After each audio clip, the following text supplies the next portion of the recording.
All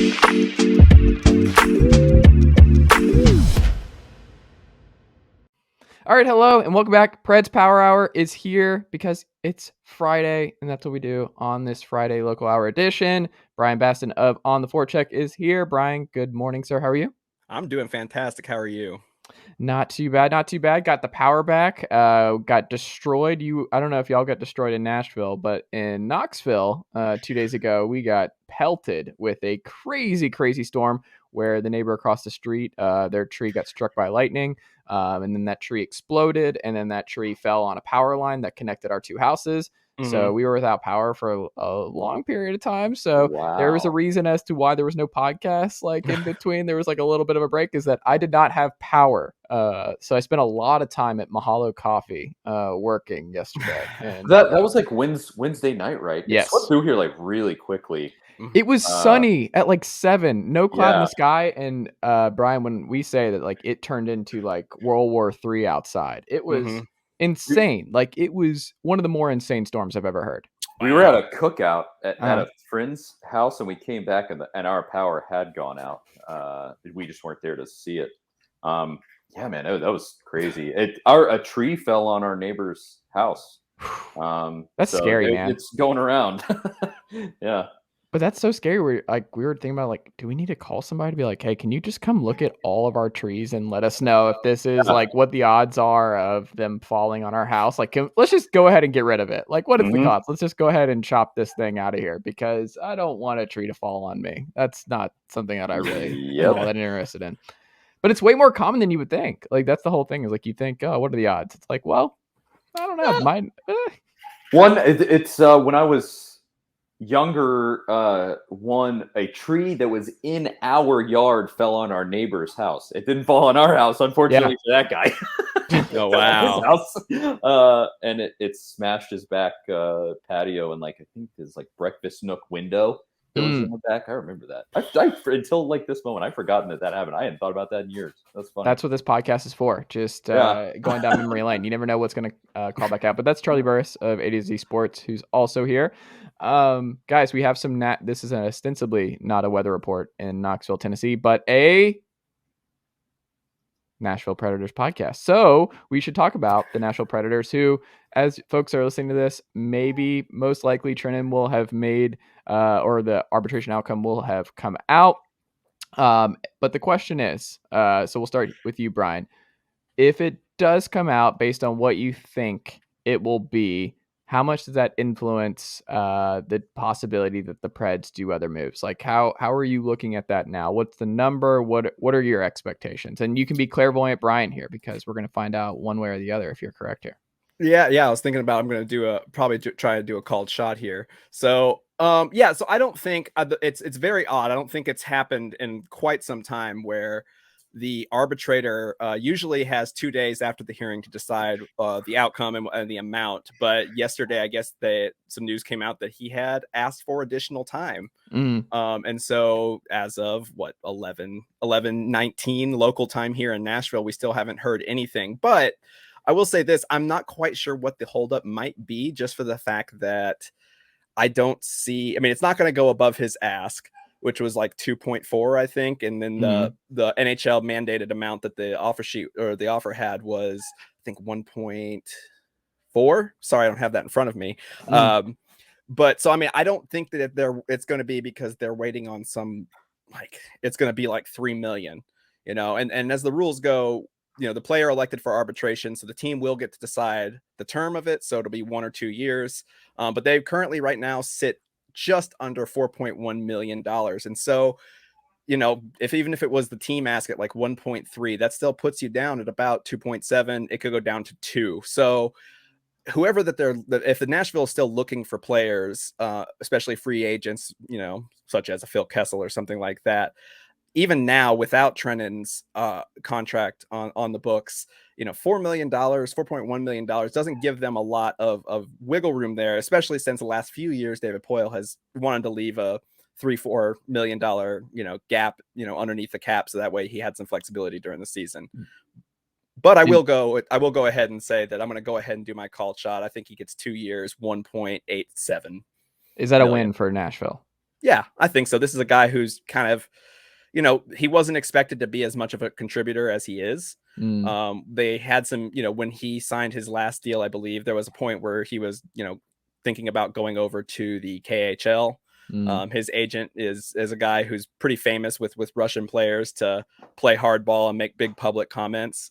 But I think it's still a win. I mean, just keeping this guy, having him under, for another year or two, I think is great. He's another one of those types you can get in there like a Tanner Jeannot type of a mold where he's a third, fourth liner at best, but he is extremely physical. He's become a little bit more intelligent as a player as far as discipline and penalties. But he's a guy that, we showed that he could score. And then, he showed up for the playoffs when a lot of the players didn't. So my question with him is like, what is that projection? What are your expectations out of a guy like that? Because he was 24 points this last year or something like that. It's a decent season, middle of the roster probably for the Preds, I'd say. And are you looking for a 30 plus if you're re-signing him? I mean, that's a lot to ask out of a guy like this, probably. Where do they do they go like, hey, a 25 point season, just match that? Like what are they looking for? Probably. Yeah. I mean, get credit where it's due. He played on all those bottom lines. He played with Tanner Jeannot. And 24 of those points were 17 goals, which is, pretty high compared to the rest of the team last year. We don't have, he kind of fills in that spot of getting, nearly 20 goals each season like Craig Smith used to. But, I think a repeat of this season would be a huge win. I mean, just even getting 24, 25 points. I don't think that they necessarily need him to be getting most of his points through scoring goals. But, you'd like to see him get to that 30, 35, even 40 level. And I'm sure that the expectations will probably be a little bit higher since they went to arbitration and he's going to get, again, probably around $1.8 to $2 million. So, yeah, you would expect probably 30, 35 points out of that. But I think it's still good. He's a good role player. A lot of stuff he does show up on the stat sheet. So. Is there any chance that he's not a role player going forward? Is there any chance that there's another level not yet unlocked for him? I like Yakov Trenin a lot as a player. He's one of my favorite players to watch. I think we've seen him at his ceiling. He could, there could be some things that grow, but I mean, he's not going to be a guy that you're going to see dropped in on the second line and, alongside Ryan Johansson and Mikhail Granlund or anything like that, or Nino Niederreiter, for that matter, because he doesn't have that speed. He's not great at exploiting space when it's available, but you don't need that for a guy like him. He's your power forward. He's your fullback. He's getting right in there and he's causing chaos. And so, yeah, I think, this is, I think a higher, his performance last season was probably higher than most expected him to be able to do. So I think that they've got to be pretty pleased with the fact that they've got this guy who's, homegrown and was been able to come up in the system and be, played 80 games last season. Yeah. Interesting.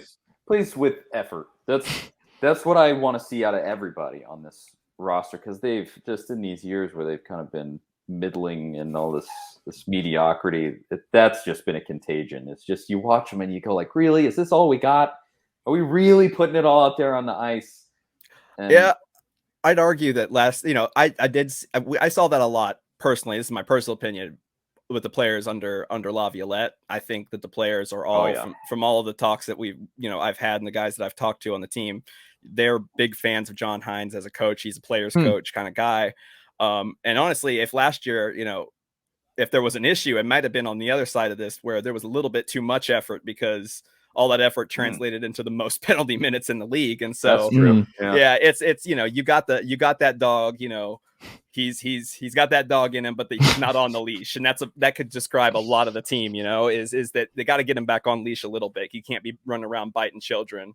All the time. If you're gonna play a guy like Tony D'Angelo, then bite away. But other than that, who do you see as like the guy who is going to provide the most value on this team right now? Because that's where I think they've struggled a lot, just with some of the really bad deals that Poyle has made over the last few years. Was just like getting value out of these guys. They just haven't found some of those magic young players yet. Like, where's it? I mean, Jeannot was nice. Trenin was nice this last year, but like, where is that coming from when you look at this? roster?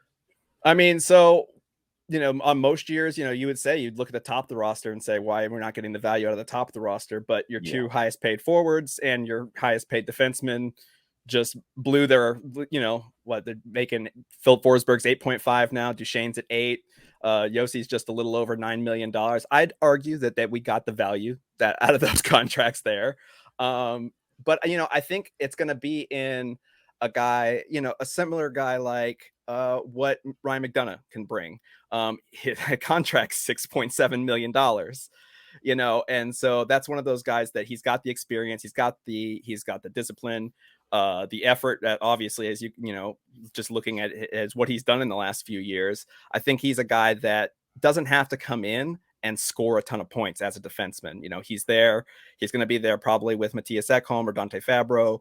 But I think he's going to provide, just by him being on the team, not only when he's on the ice, he's going to provide excellent value, I think, just because he's a great combination of size and discipline and vision. That's the word I was looking for. But he's also going to kind of give you that more of that mentor role. So that way Matthias Ekholm can get back to his game. Dante Fabro can develop a little bit more. And so I think what he does, even when he's not on the ice at any given shift, I think he's going to bring a lot of value in there. But that's also me hoping, because again, that's a $6.7 million contract. So you'd hope that he's going to bring you that value. Yeah.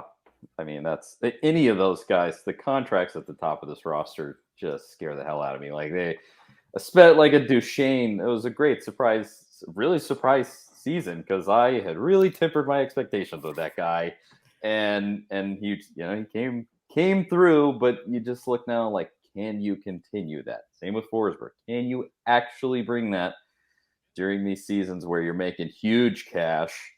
I don't know how I feel about it at the moment, but I'll stay hopeful. Yeah, I'll give you. There's one player that's already given a ton of value, and it's kind of still been a sneaky good signing, is what the $5 million deal with Mikael Granlund. I mean, yes, he had 11, true. Yeah, he had 11 goals last season, which and that's his lowest in quite some time, actually. But 64 points, 53 assists, which is pretty incredible, especially since he's playing on that line mostly with Matt Duchesne and Philip Forsberg. But he's been a guy who I've been super excited to see, when he joined the team, just because he has that combination. He's a great passer like Ryan Johansson is. Ryan Johansson sometimes doesn't get the credit he deserves because he facilitates better than pretty much anybody on the team sometimes. But, we see that he is very, he's good on defense. He's a guy who's smart. He's going to set up those players, but he's enough of a threat to make sure that he's drawing some of that attention away. And so I don't expect him to regress at all. He may not hit 53 assists, but another 60-point season, I don't think is out of the question for him. And I think at $5 million, that's rising above that expectation, I think. That'd be huge. Interesting. The 2022 Global Series games. What have you seen? What are your takeaways, Brian? Yeah, so this is going to be really cool. This originally got scheduled for 2020, and as we know, some things happened in the world that year, just minor things. You're going to be more specific. Okay. Yeah, I think there was a whole, just like a whole disease thing. I'm not sure what it was, but so they went something like that. That they went ahead and rescheduled that, and so they're going to be opening the regular season actually. On this European tour. So they're going to start with a exhibition game. Actually, the exhibition game, on Monday, October 3rd against SC Bern, which, fun fact about SC Bern is that is where Roman Josi played hockey. They're in Switzerland. And, there's some guys who have come up, in the league that have come up through there. John Tavares, Nico Hischier, JP Dumont, Sebastian Bordelot, who is now the head of player development here in Nashville.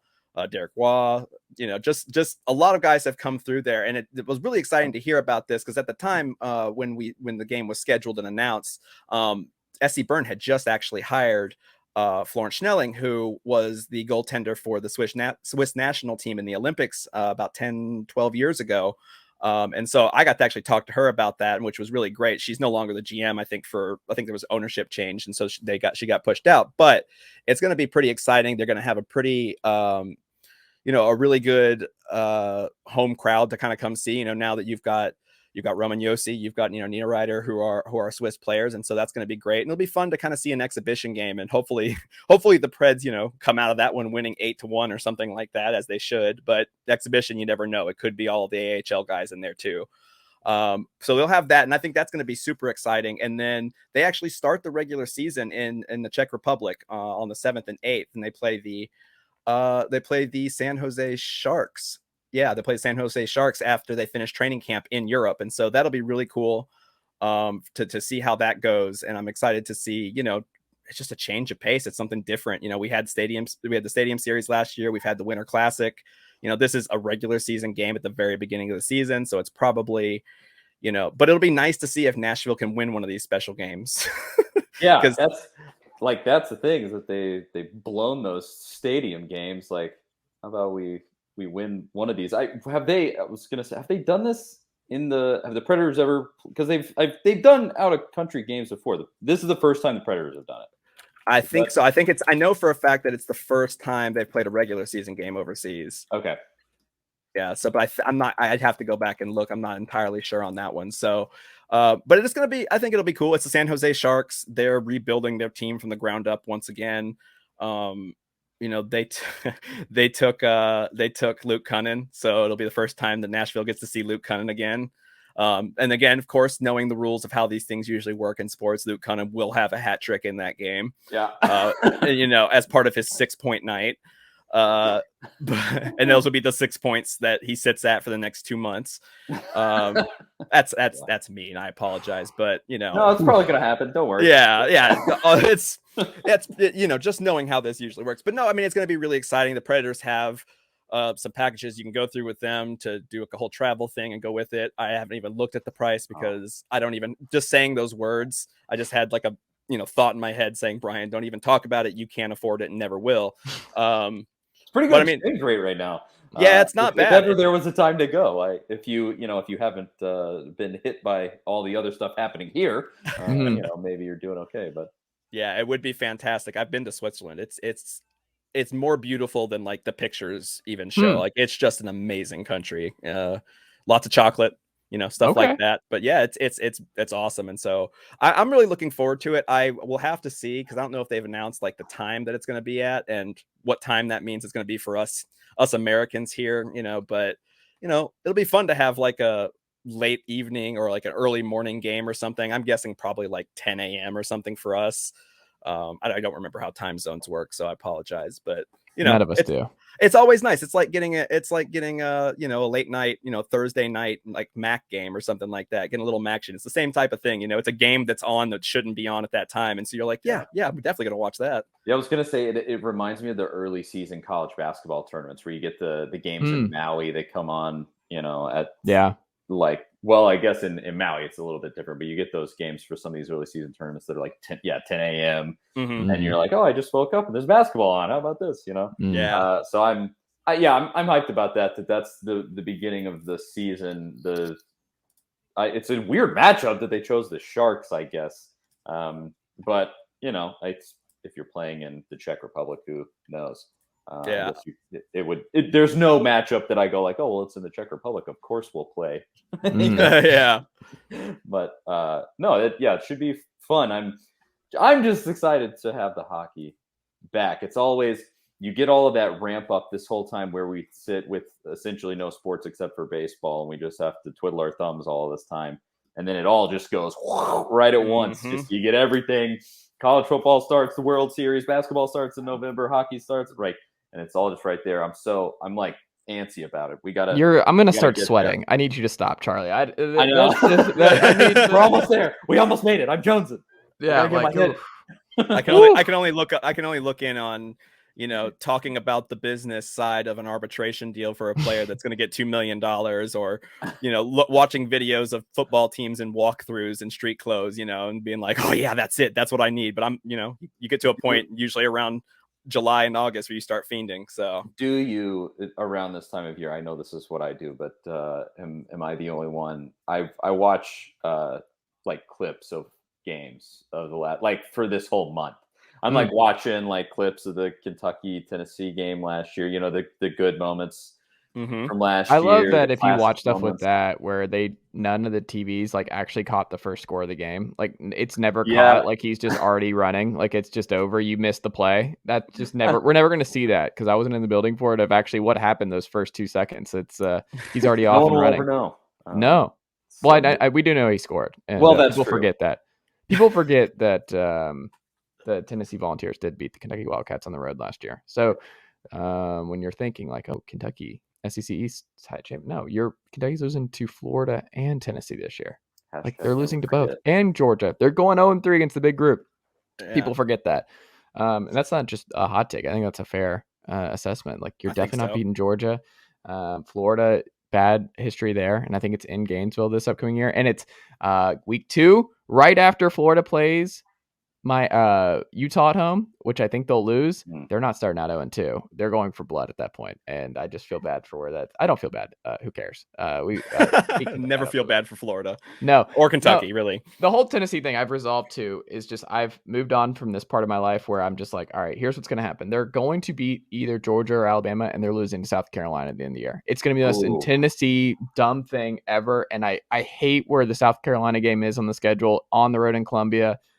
That game, that would be the most Tennessee thing ever, is to take huge step forward against like we beat Florida and or Georgia, and then drop the dumbest game of all time down in Columbia. That's 2016 repeat. I mean, that's what that would be.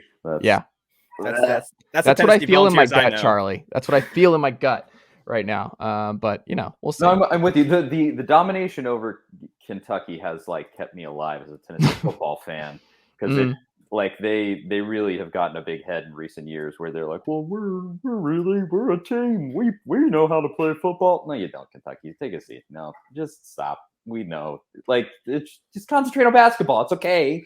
Except we beat you at that too, so it's okay. Like you can just be a basketball school. The only acceptable time to tell someone to shut up and dribble is to a Kentucky fan. I've done it a few times, so what can I say? There you go. The last thing we'll talk about here on this edition of the program, I thought this was interesting. The Athletics contract efficiency rankings, and Nashville comes in at number 20. Bryan, this is what stood out to you about this, and do you think that's a fair ranking for them? Yeah. So, my fault. I told you 20th. It was 19th. So, that's, no. Yeah, no. But you know what? Maybe they've gone up one spot since yesterday. But I'm honestly, I think it's pretty fair. Last season they had ranked them at 30th, which made a lot of sense because you had Matt Duchene, who had not performed well the year previously. Ryan Johansson is also one of those guys. Matthias Ekholm, just based off of kind of production. A deal that I like still quite a bit, but this goes into the term and the thing. So you look at your A contract. So A+ contract, Roman Josi, obviously. Same with Philip Forsberg. He's an A- with his new deal, which is actually pretty impressive. It's not what I was expecting to see kind of out of this. Niederreiter got a B+. Duchene and Tanner Jeannot at a B, Tolvanen and John Leonard at B-. And then they've got Mikael Granlund at a C, which $3 million. 3 years at $5 million. I still don't maybe it's purely based on output, but I still would think that would be a better deal than a C. And then you've got the D+ and Colton Sissons with that, what was it? It's like 7-year, $2.9 million deal, which is the weirdest contract I've ever seen. Just because he's like, yeah, I'm going to stay here and you can pay me just whatever. I'll be here. And then of course there's Ryan Johansson's contract, $8 million. There's 3 years left. And he's producing apparently his value is minus 13.5 million. So he's underperformed that by this metric, by that much, which is about as much the same amount what they said with Matthias Ekholm, another D+ that they did that. So it's interesting. I think that they overall graded out better than I would have expected. I think that they're getting to be a little bit smarter with some of those longer term deals. However, these long-term deals, some of these like Duchene and Forsberg look great because they have overperformed those in the last season. And, if it goes back down and you get Duchene and he regresses back to what he was doing or even a little bit better, that contract's not going to look as great. And, that D for Ryan Johansson, you're expecting that they expected that guy that came from Columbus, that was going to score a bunch of goals every season. And he really hasn't done that. And I think, when Laviolette was head coach of the team, that Nashville was the place where forwards came to die, because it's just, no matter how skilled they were, how, what kind of a score, they just weren't doing it. I mean, I don't think it's a coincidence that Nashville never had a 40-goal scorer until last season. So, it's going to be interesting. I think this is probably right for them as far as their contract situation. They've got a lot, that Jeremy Lauzon, $2 million for 4 years. Like, he wasn't, I don't understand that one at all. I'm searching. I'm really trying to figure out why that deal was made. I think it's just because he's the Poyle, special. He's big, he's strong, slow skater, and he's going to hit people. So I think, but maybe $8 million over 4 years, total. I don't quite see that. So there you go. Matthias Ekholm I don't have a subscription to The Athletic, so I haven't. Whoa, what are we doing, Charlie? Here's the real truth. They don't, to me. Here, just a little. Sorry to my friend. I know people that work at The Athletic. I'm sorry. They don't provide that much. They don't have a Tennessee beat writer. They don't provide that much. Well, that's gone now. Value to me. So I think the beat writer stuff's gone. I have it at other points, but the guy that they had, they moved up to a national writer, and they never filled that spot back in. So their coverage, they're really great on the Titans, and they're really great on the Predators, and I just don't. I get paid to talk about Tennessee, so that's what I want the most in-depth coverage of, and also I can write off my purchases when it comes to that. And so so apologies. Hire a Tennessee beat writer back. I had a subscription for a long time, and I got rid of it. Two things. First off, I did not think about the fact that I could have written off the $60 in Patreon and subscriptions that I have for sports. Oh yeah, 100%. Yeah, everything. Second is, hey, there's only one thing to do if you're going to complain about Tennessee not having a beat writer at the Athletic, Charlie. Hello, someone at the Athletic, if you're listening. No, I don't know if I would want to get not with that attitude. Oh, well, here's what I do. I don't really talk about this that much. I got out of the media game. I make considerably better money now than I did when I was a writer, and stability and things like that. Yeah, no. Yeah, we're working all the weekends, working late, working early, doing all the stuff you got to do, traveling to Hoover, Alabama, and all these places. I'm good. I'm fine without having to drive to Starkville in the middle of the night. I'll be okay. You don't want to go cover a bowl game in Shreveport? I also don't just enjoy it the same. For me, when people ask oh, why don't you do the cover? I'm like, there's nothing that the biggest waste of time is media day now. They give you nothing. There's nothing that you're getting out of the majority of this stuff. And I don't want to be a part of it. It's just not how I want to use my time. So also sitting I just feel bad for folks who sit in the media box for Tennessee games and stuff like that, where I'm you just miss everything. I need to hear the insanity around me. I need to feel the emotion, and I love being there as a fan and going to Falcon talks, whatever. I'm just going to go as a fan always. I'm never going to have any interest in going and sitting in the press box. It's just not as fun for me. It's not why I like sports. I liked it and I didn't. It was obviously a pretty serious workload when the season was going on. Yeah. I did morning radio too, so I was up at 5 a.m. During basketball season, sometimes back at the house at midnight. It was just brutal. But there were some you get free food everywhere you go when it comes to those sporting events. So things like that where you go okay, makes up for it. But I agree. Now that I'm back to being full-time fan and just doing this on the side, it's so nice to just get back and you can let it out. I mean, at the SEC basketball tournament, that, I haven't had that kind of release as a fan. Obviously we won and it was amazing. Tennessee did. But I haven't had that kind of release as a fan where I just was so happy and elated in oh geez. You're happy and elated right there. Yeah. I mean, it literally 15 years. Of course, that was more related to Tennessee stinking at sports, but I just hadn't cheered like that, and from doing media in so long, it was nice. Yeah, it helps if you're doing it full time or even just going and covering it. It helps if you've come to that realization, like I have that I've given up all hope of sports ever making me happy. And come to terms with it, Yeah, come to terms with it. Expectations are always low, and so you could only be surprised. But I will say one thing you talked about, Chase talking about media day, SEC media days. I would give my left arm to go and do SEC media days and have that experience, because I love the Predators. I love a lot of the players. They're really great guys to talk to, really nice guys personally.